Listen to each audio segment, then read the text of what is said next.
Oops! Yes! Kaabang-abang nga ang maglalaro sa parating na February 17, 2026 dahil talaga namang mga galing na team ang magkikita-kita at mag-aagawan para sa panalo. Kaya naman ibibigay natin ang game schedule nito. Sa February 17, 2026, anong oras ang mga laban at saan ang venue at saan mapapanood ng free at may bayad. Kaya bago naman natin guys simulan at ibigay, please naman huwag niyong kalimutan mag-like, comment, subscribe and pahit yung notification bell for more PBL UAAP volleyball updates dito sa Pilipinas. Maraming salamat sa support.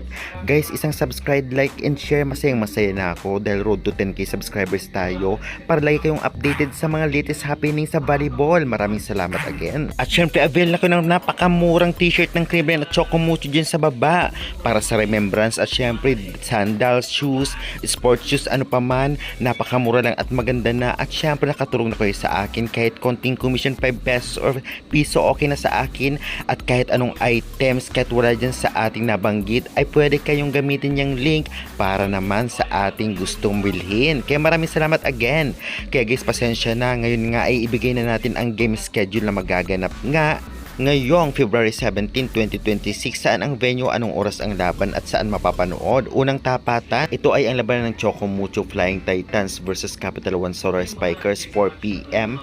Venue sa PhilOil Eco Oil Center. Susunod naman ito 6:30pm, Creamline Cool Smashers versus Sauce Coffee Thunderbells. Venue, PhilOil Eco Oil Center. Saan mapapanood? Mapapanood sa mga sumusunod: Pilipinas Live at Signap application, ngunit may bayad, minsan free, check nyo na lamang. Meron po kung may cable kayo sa One Sports Plus channel. Pero minsan nagla-live sila, minsan hindi. Tiyak baka may live lalong-lalo na weekend ngayon. At syempre meron din pong free sa pbl.ph live. Konting late na mga 5 to 10 minutes, ngunit malinaw ang video at buo yung video, kaya syempre manood na. Kaya guys, kitang-kita naman natin na maganda ang magiging bakbakan ngayon, lalong-lalo pa maglalaro ang Chocomucho at Creamline laban sa malalakas din na team na Sauce Coffee at Capital One.